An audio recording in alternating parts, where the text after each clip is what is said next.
할렐루야! 살아계신 하나님을 찬양합니다. 올여름도 무척 무더웠던 것 같습니다. 그러나 이 무더위도 한풀 꺾인 듯 한데요. 요 며칠 사이에 몇 차례 비가 내리고 난 후에 공기가 제법 선선해진 듯 합니다. 그리고 지난 토요일에 입추였습니다. 얼마 남지 않은 무더위 잘 이겨내시고 끝까지 힘내시기 바랍니다.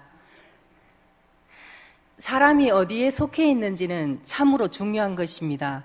특별히 하나님을 믿는 우리들은 하나님께 속하였느냐 아니면 세상에 속하였느냐 하는 것은 정말로 중요한 부분입니다. 하나님을 믿노라 하면서도 이 같은 사실을 잘 알지 못하기 때문에 우리가 세상과 하나님 사이에서 방황하고 또 갈등하며 또 내 욕망을 이루기 위해 욕심대로 살아가는 경우가 많습니다. 우리가 어디에 속해 있는지 그리고 그 안에서 어떻게 살아가야 하는지를 분명히 알아가는 시간 되었으면 합니다.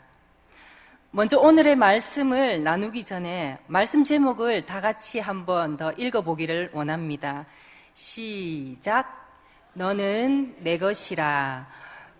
아멘. 말씀 제목에서 벌써부터 왠지 위로를 받는 듯 하지 않습니까? 저는 이 제목에 벌써 위로를 받았습니다. 오늘 본문에서 하나님께서 이스라엘 백성들을 향하여 내가 너를 지명하여 불렀나니 너는 내 것이라고 말씀하십니다. 이는 하나님의 자녀인 우리들에게도 향하신 말씀이기도 합니다.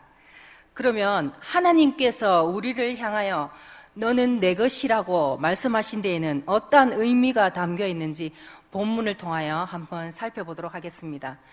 첫 번째로는 우리가 하나님의 소유라는 것을 의미합니다. 1절 말씀을 제가 읽도록 하겠습니다. 야곱아 너를 창조하신 여호와께서 지금 말씀하시느니라. 이스라엘아 너를 지으시니가 말씀하시느니라. 너는 두려워하지 말라. 내가 너를 구속하였고 내가 너를 지명하여 불렀나니 너는 내 것이라. 아멘. 1절 말씀에서 구속이라는 단어가 나옵니다. 이 구속이라는 단어는 히브리어로 가을인데 이 뜻이 본래 노예 시장에서 노예나 종으로 얽매였던 사람을 위해 그들의 주인에게 그에게 해당하는 충분한 대가를 치르고 산 후에 그들을 자유롭게 해방시켜준다는 의미를 갖습니다. 그와 같이 하나님께서는 과거 애굽의 장자들을 속량물로 하여 이스라엘을 해방시키사 당신의 소유로 삼으셨습니다. 그리고 다음에 3절 말씀에서 내가 애굽을 너의 속량물로 구스와 스바를 너를 대신하여 주었노라고 하시며 이제 또한 열방의 다른 나라들을 속량물로 삼으사 바벨론의 압제에서 이스라엘을 해방시키시고 당신의 소유로 삼으신 것입니다. 이처럼 너는 내 것이라는 이 말씀은 하나님께서 성도들에 대한 소유권을 주장하시는 말씀입니다. 이 세상의 모든 것은 하나님께서 창조하신 것으로 다 하나님의 것입니다. 그러나 하나님께서는 특별히 성도 여러분은 지명하여 부르심으로써 당신의 소유로 삼으셨습니다. 베드로전서 2장 9절 상반절 말씀입니다. 그러나 너희는 택한 족속이요 왕같은 제사장들이요 거룩한 나라요 그의 소유가 된 백성이니. 아멘. 이것이 하나님 안에서 우리들의 명확한 신분인 것을 믿으시기 바랍니다. 여러분에게 한번 여쭤보도록 하겠습니다. 성도 여러분, 우리는 누구의 것입니까? 나 자신의 것입니까? 아니면 우리를 낳아주신 부모님의 것입니까? 하나님의 것입니까? 이런 질문은 아마 우리 유치부 친구들에게 했다면 더 큰 소리로 아주 씩씩하게 바로 대답했을 것 같습니다.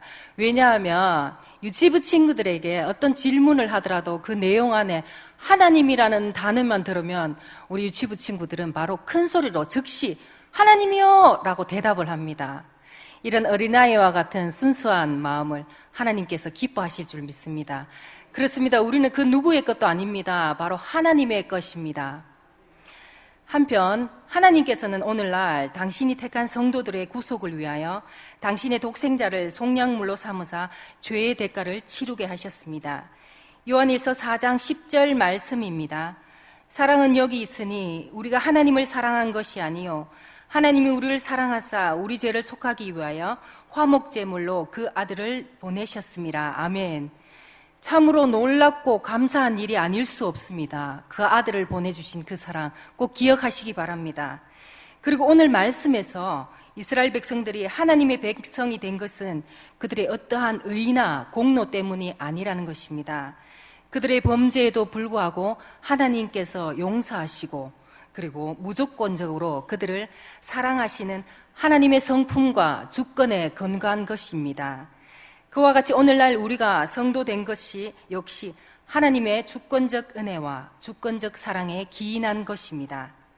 우리가 무엇을 잘하고 뛰어나서 하나님께서 사랑하시는 것이 아니라는 것입니다.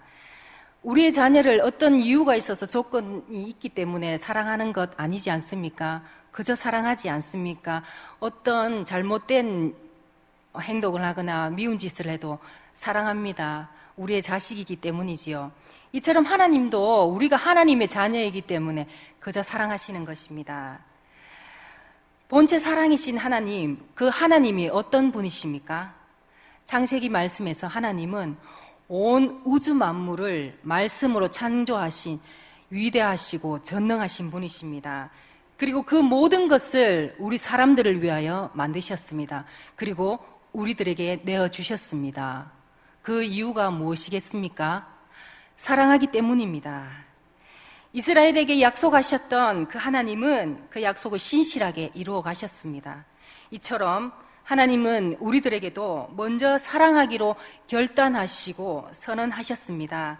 하나님께서 선언하신 그 사랑에는 그 어떤 이유도 조건이 없습니다. 그리고 변하지 않으며 하나뿐인 아들을 내어주면서까지 사랑하신 완전한 사랑입니다. 이것이 복음입니다. 사랑하는 성도 여러분, 우리는 하나님의 소유이며 하나님께 속한 자들입니다. 그리고 여기 나와 계신 우리 모두는 사랑받기 위해 태어난 사람입니다. 이 시간은 무조건적인 사랑으로 우리를 자녀 삼아주신 하나님께 감사드리고 언제 어디서나 더욱더 겸손하며 그리고 우리를 구원하여 주신 주로 인하여 날마다 기뻐하는 자들 다 되시기를 바랍니다. 두 번째로 우리는 어떠한 상황 가운데서도 하나님의 절대적인 보호를 받게 될 것이라는 것입니다. 2절의 말씀을 보면 하나님은 내가 물 가운데로 지날 때에 내가 함께 할 것이라 강을 건널 때에 너를 침몰치 못할 것이며 내가 불 가운데 행할 때에 타지도 아니할 것이요 불꽃이 너를 사르지도 못하리니 아멘. 하나님은 천지 만물의 주재자로서 어떠한 환경과 역경 속에서도 성도들을 안전하게 보호해 주십니다. 과거 하나님께서 이스라엘 백성을 홍해와 요단강에서 구원해 주신 사실을 한번 기억해 보시기 바랍니다. 이스라엘 백성들이 430년 동안 애굽에서 종살이하다 출애굽하여 가나안으로 나아갔습니다. 그러나 얼마 나아가지 않았지만 그들 앞에 홍해가 가로막혔습니다. 뒤에는 그리고 바로의 군대가 쳐들어옵니다. 물에 들어가자니 빠져 죽게 생겼고 또 뒤로 가자니 바로의 군대가 또 따라옵니다. 어떻게 할 줄을 알지 못했던 이스라엘 백성들이 떨며 그리고 소리칩니다. 이때 하나님께서 말씀하십니다. 출애굽기 14장 14절 말씀입니다. 여호와께서 너희를 위하여 싸우리니 너희는 가만히 있을지니라. 아멘. 너희들은 가만히 있어서 내가 너희에게 행하는 나의 이 놀라운 구원의 역사를 보아라고 말씀하신 후에 홍해를 가르시고 길을 내어 이스라엘 백성들을 건너가게 하셨습니다. 다음에 또 가나안 입구에 가서도 요단에 가로막혔을 때에 요단을 갈라주셔서 물을 건너가게 하셨습니다. 물의 시험을 통과하게 하셔서 물이 덮이지 않게 해주셨던 것입니다. 그리고 우리가 잘 알듯이 다니엘도 하나님께서 그를 사자굴에서 건지시고 사드락과 메삭과 아벳느고를 극렬한 풀무 불꽃 속에서 보호하셨습니다. 하나님께서는 남유다에게 어떠한 위험이 닥치더라도 그들을 구원해 주실 것이라는 약속을 선포하셨습니다. 이처럼 하나님은 우리에게도 환난 중에 큰 도움이 되시며 피난처가 되어 주신다고 약속하십니다. 그런데 사랑하는 성도 여러분, 우리가 하나님의 자녀이지만 우리가 살아가면서 우리 앞에는 그 어떤 어려움도 역경도 괴로운 일도 없습니까? 날마다 평안하기만 하시던가요? 그렇지가 않지요. 우리 안에도, 우리 앞에도 어려운 일도, 그리고 환난도, 역경도 찾아옵니다. 하나님은 우리가 이 물을 만나지 않을 것이다, 우리가 태워버릴 불들을 만나지 않을 것이다 라고 말씀하지 않으셨다는 것입니다. 물 가운데 지날 때에도, 불 가운데 지날 때에도 함께 하시고 지켜주신다고 말씀하십니다. 믿는 사람이든 믿지 않는 사람이든 아프고 큰 병에 걸릴 수도 있고 또 코로나에도 걸릴 수가 있습니다. 때로는 외롭기도 하고 또 알 수 없는 두려움도 찾아옵니다. 그리고 가정 안에서 자녀의 문제, 경제의 문제 등 우리가 다 말할 수 없는 여러 문제들도 있습니다. 그러면 하나님의 자녀인 우리가 다른 것이 무엇이겠습니까? 바로 그것을 이겨낼 소망과 능력을 주시더라는 것, 그것이 다르다는 것입니다. 시편 59편 16절에서 17절 말씀입니다. 나는 주의 힘을 노래하며 아침에 주의 인자심을 높이 부르오리니 주는 나의 요새이시며 나의 환난 날의 피난처이심이니이다. 나의 힘이시여 내가 주께 찬송하오리니 하나님은 나의 요새이시며 나를 긍휼히 여기시는 하나님이심이니이다. 아멘. 다윗은 어렵고 힘든 상황 가운데서도 언제나 하나님께서 지켜주신다는 믿음으로 하나님께 도움을 구했습니다.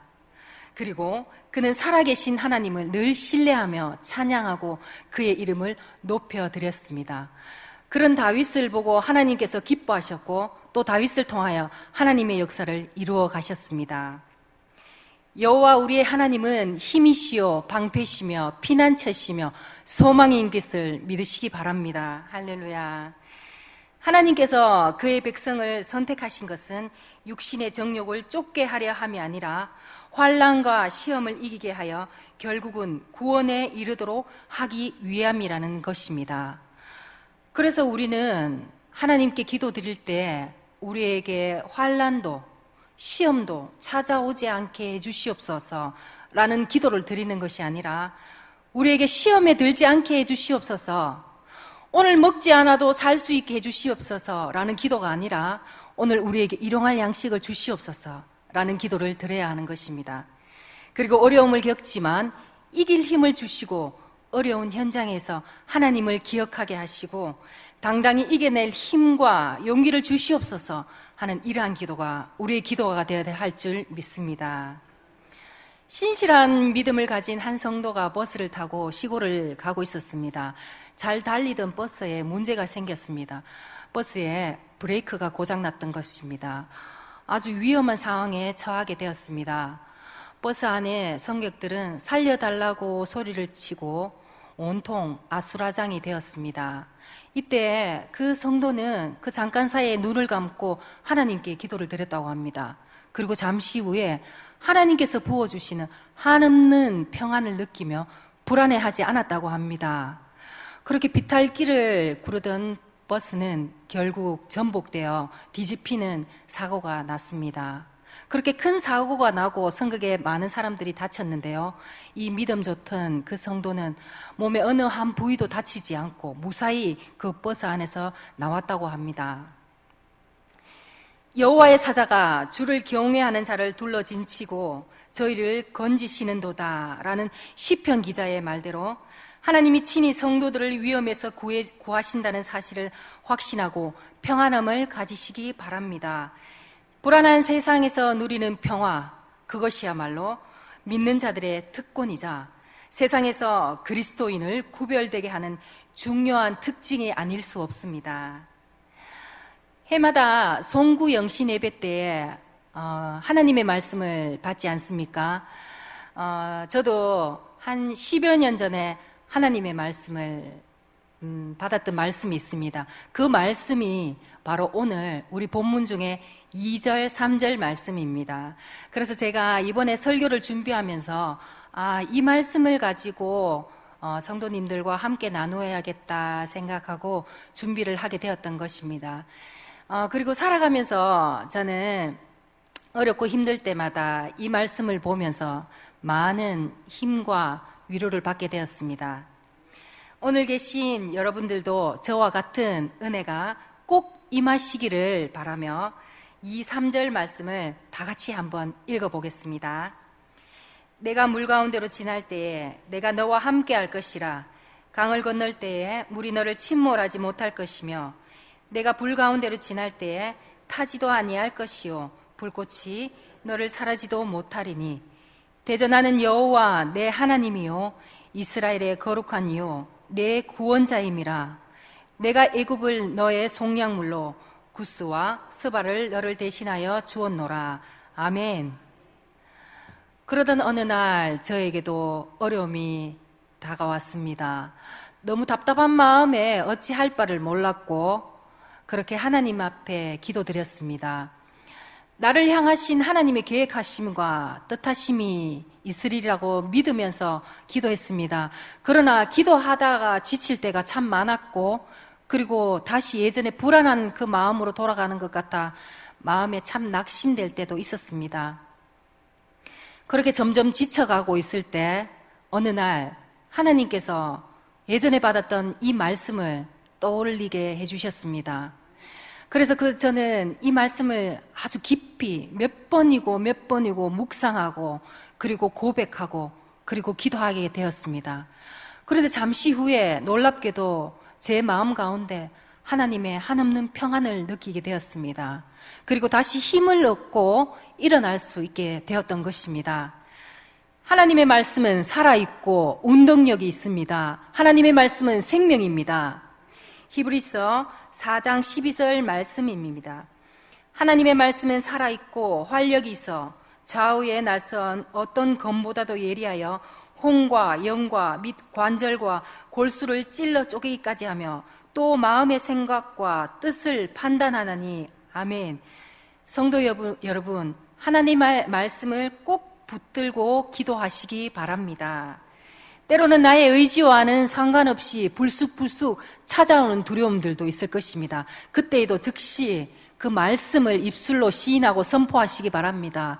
그리고 그 두려움을 묵상하지 마시고 하나님을 묵상하시고 하나님께서 베풀어 주신 그 은혜와 놀라운 일들을 기억하시고 그리고 앞으로 나에게 행하실 일들을 기대하시기 바랍니다. 우리 하나님께서 반드시 우리를 환난 가운데 지켜주시고 승리하게 해 주실 것입니다. 마지막으로 하나님께서 너는 내 것이라고 말씀하신 데에는 우리가 하나님의 영광을 위해 살아야 함을 의미합니다. 7절 말씀을 함께 읽어보겠습니다. 내 이름으로 불려지는 모든 자, 곧 내가 내 영광을 위하여 창조한 자를 오게 하라. 그를 내가 지었고 그를 내가 만들었느니라. 아멘. 이는 하나님께서 성도들을 당신의 소유로 지명하여 부르신 것이 하나님의 영광을 드러내기 위함임을 보여줍니다. 마틴 루터는 인생의 궁극적인 목적은 구원이 아니라 하나님께 영광을 돌리는 것이라고 말하였습니다. 그리고 이사야 선지자는 인간을 지으신 목적이 하나님께 영광 돌리고 찬양하게 만들기 위함이라고 하였습니다. 사랑하는 성도 여러분, 이 시간 우리 자신이 하나님의 소유가 된 사실을 믿으십니까? 그렇다면 이제 우리 자신을 위해서가 아니라 하나님의 영광을 드러내기 위해 살아가시기 바랍니다. 하나님의 백성으로서 언제 어디서나 영과 진리로 하나님께 예배드리시기 바랍니다. 살아계신 하나님을 꼭 믿으시고 나와 함께 하심을 또 고백하며 그 하나님을 또 믿고 또 나의 주 예수 그리스도가 나의 구원자 되심을 고백하고 감사하며 찬양으로 영광 올려드리시기 바랍니다. 그리고 우리 각자에게 주어진 환경과 맡겨진 그 자리에서 최선을 다하여 하나님께 영광 올려드리기 바랍니다. 학생은 학생으로서 최선을 다하고 주부는 그 가정에 하나님의 나라가 임하도록 사랑으로 지혜롭게 그렇게 가족을 돌보며 직장인은 직장에서 성실하게 그리고 정직하게 일해야 할 것입니다. 창세기 말씀에 야곱이 오랫동안 외삼촌 집에서 있었잖아요. 그리고 그 외삼촌 집을 떠나기 전에 서로 품삯을 정하며 야곱이 이렇게 말하는 것이 있습니다. 내 발이 이르는 곳마다 여호와께서 외삼촌에게 복을 주셨나이다 라고 이런 말이 나옵니다. 이처럼 하나님의 백성들인 우리가 이르는 곳마다, 우리가 머무른 그 자리마다 하나님의 복이 임하며 또 그 주변이 나를 통하여 번성하게 되며, 그리고 그 받았던 복들을 주변에 많은 곳에 흘려보내는 그러한 축복의 통로자들이 다 되시기를 소망합니다. 그리고 교회 안에서는 우리 서로가 서로를 이해하고 사랑하여 사랑의 공동체로 만들어 가도록 힘쓰는 것입니다. 사랑과 은혜가 가득한 교회는 음부의 권세가 이기지 못할 것이며 세상 가운데서 선한 영향력을 행사하게 될 것입니다. 사랑하는 성도 여러분, 지금 시대가 참으로 빠르게 변하고 있습니다. 우리가 생각하는 것보다 이 시대가 더 빠르게 급변하고 있습니다. 그리고 참으로 발전하여 우리는 편리한 시대에 살아가고 있습니다. 이렇게 최첨단 시대에 살아가고 있는 우리지만 생각해보면 우리는 더 불안하고 불확실한 시대에 살아가고 있습니다. 이렇게 불확실한 시대에 살아가는 우리가 하나님을 찾기보다는 세상에 좋은 것과 화려한 것, 그리고 볼거리와 먹을거리로 가득해서 우리의 마음과 시선을 빼앗게 하는 것이 너무나도 많습니다. 하지만 우리가 꼭 기억해야 할 것은 세상의 그 어떤 좋은 것도 발전된 것으로 우리의 이 염려와 불안과 우리 내면에 깊숙한 그 공허함과 공고함을 채워주고 해결해 줄 수 없다는 것입니다. 하나님께서 온 세상을 만드시고 우리를 만드신 분이시기에 우리는 그의 피조물이고 그의 속한 자들로서 오직 하나님으로만 우리는 채울 수 있고 하나님으로만 그 모든 문제들을 해결할 수 있다는 것을 기억하시기 바랍니다. 팡세의 저자이자 근대 최고의 수학자, 물리학자, 그리고 종교 철학자인 파스칼은 이렇게 말합니다. 모든 사람에게는 오직 하나님만으로 채울 수 있는 하나님께서 만드신 공간이 있다라고 하였습니다. 세상의 그 어떤 화려하고 좋은 것으로 우리를 채울 수가 없습니다. 우리가 때로는 마음이 힘들고 공고할 때 세상의 좋은 것으로 때로는 잊어버리고 또 지나갈 때가 많지 않습니까? 물론 하나님께서 만드신 이 모든 자연과 세상의 좋은 것을 누리지 말라고 하는 그 뜻은 아닙니다. 우리는 이 모든 것도 즐기고 또 누려야 하는 복도 있습니다.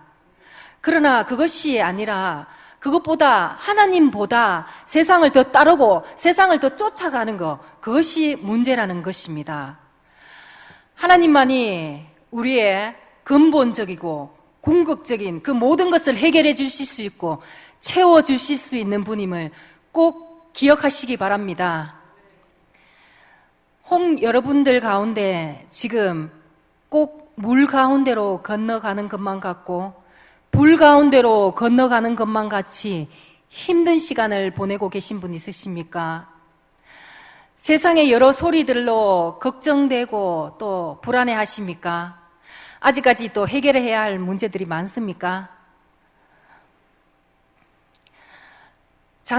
작년부터 시작된 코로나는 끝날 기미가 보이지 않습니다. 어제는 무려 확진자가 2,000명이 넘었다고 하지요. 그리고 새로운 백신들이 개발되었지만 돌파 감염이 또 발생하였고 새로운 변이 바이러스가 또 생겼습니다. 이러한 소식을 들을 때 우리가 정말 아무렇지도 않게 하루하루 생활하고 이렇게 다니지만 어느샌가 우리의 머리와 우리의 마음속에는 떨쳐버릴 수 없는 불안과 염려가 있습니다. 그러나 사랑하는 성도 여러분, 기억하십시오. 우리 하나님은 살아계십니다. 그리고 하나님께서 말씀하십니다. 두려워하지 말라, 걱정하지 마라. 너는 내 것이라. 내가 너를 도울 것이다. 괜찮다. 라고 말씀하십니다.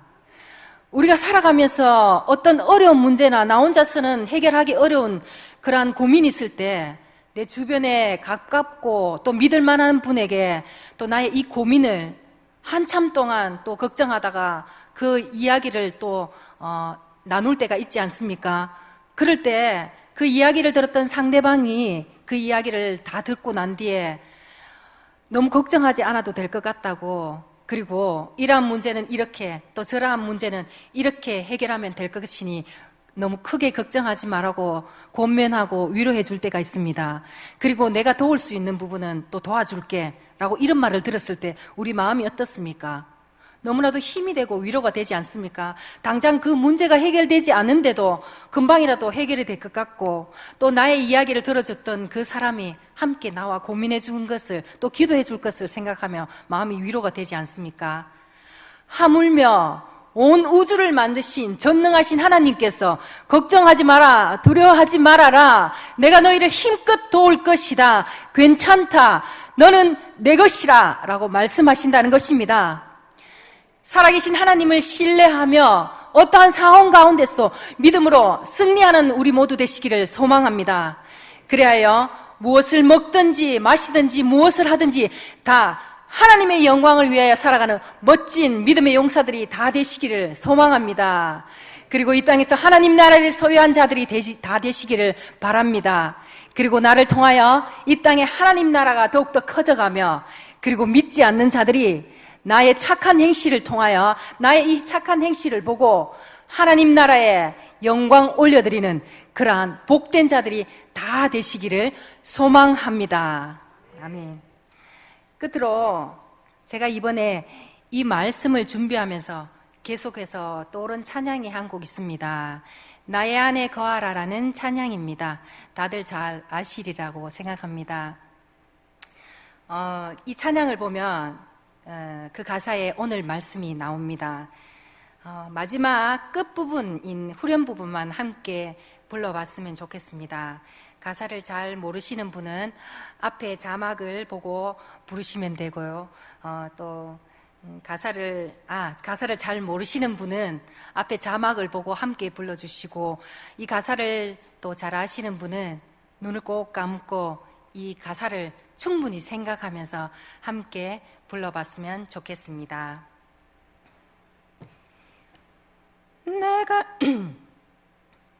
내가 너를 지명하여 불렀나니 너는 내 것이라, 내 것이라, 너의 하나님이라. 내가 너를 보배롭고 존귀하게 여기노라. 너를 사랑하는 내 여호와라. 내가 너를 지명하여 불렀나니 너는 내 것이라, 내 것이라, 너의 하나님이라. 내가 너를